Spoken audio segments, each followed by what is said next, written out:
When you pop open a Swiss Army knife, Yeah. you instantly recognize what each tool is for, right? Like the blade cuts, the screwdriver tightens.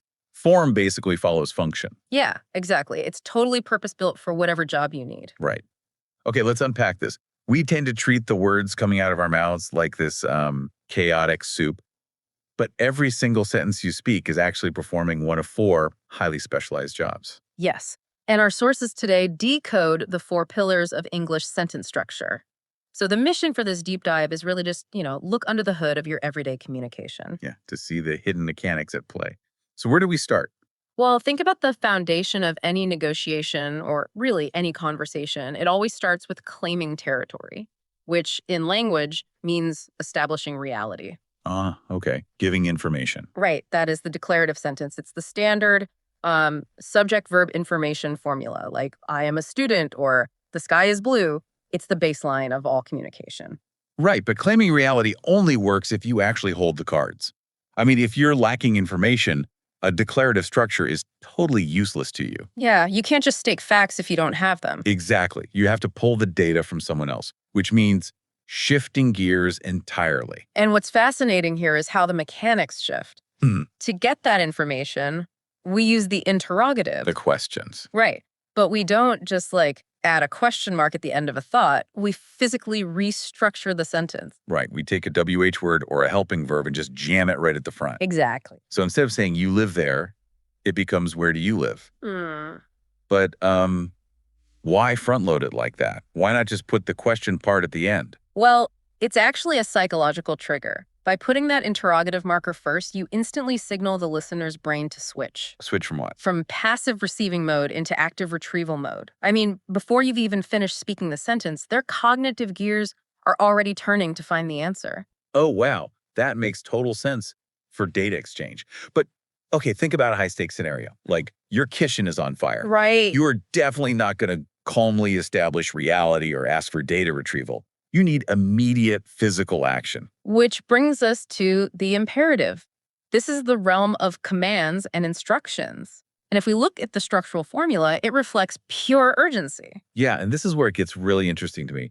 Imperatives basically toss polite grammar out the window, but just completely dropping the subject. It really do. We don't say, you grab the fire extinguisher, we just yell, grab it. It's like the brain prioritizes action over literally everything else. It absolutely does. And it's all about reducing cognitive load.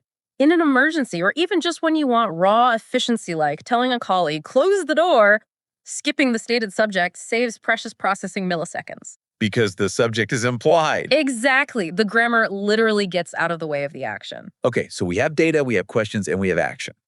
But human beings are messy. Like, we have feelings. Yes, we do. And our sources say the 4th pillar is the exclamatory sentence. Yeah, for expressing surprise, shock, joy, all of that. And the formula here shifts again. We usually start with what or how, followed by the emotion. Like, what an absolute disaster. Wait, I actually had to push back here for a second. Why do we even need a dedicated grammatical structure for emotion? What do you mean? Well, couldn't I just yell a declarative sentence really loudly, like, the kitchen is on fire? Why does emotion need its own structural category? That is a great distinction. Yelling a declarative just adds volume to a fact. But a true exclamatory sentence structurally centers the feeling over the fact. Oh, I see. Yeah, when you say, how terrifying, the emotion isn't just an afterthought. It is the grammatical focus. You bypass the logical who did what to immediately broadcast your state of mind to your tribe. That is fascinating. So what does this all mean for you listening right now? Next time you're firing off an email to your boss or, arguing with your partner, pay attention to the tools you're pulling out. Yeah, ask yourself what you're doing.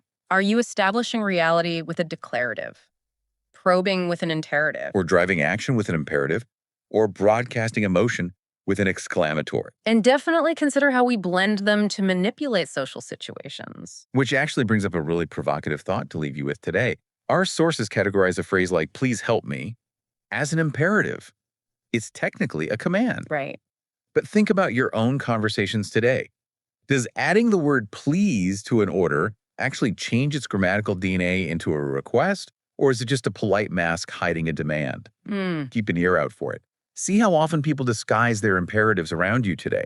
It might just change how you hear everything.